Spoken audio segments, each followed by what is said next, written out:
damage in my backyard. I had one palm tree laying on my front of my house and one lying across the back that broke 3 fences. But my insurance company, I called them up and they couldn't help me, basically hung up on me.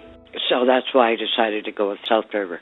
I mean, I'm 80 years old. I don't buy clothes. My car is 18 years old. So, I'm very careful with my money. If my house needs fixing, that's what I fix because it's my investment and because I love it and I live here. My loan officer was very knowledgeable. He was very personable and very caring, was very intent on making sure that every dealing I had with South River Mortgage was to my total satisfaction. When you're old and living alone, you get a lot of people that are calling you trying to, steal your home or steal stuff.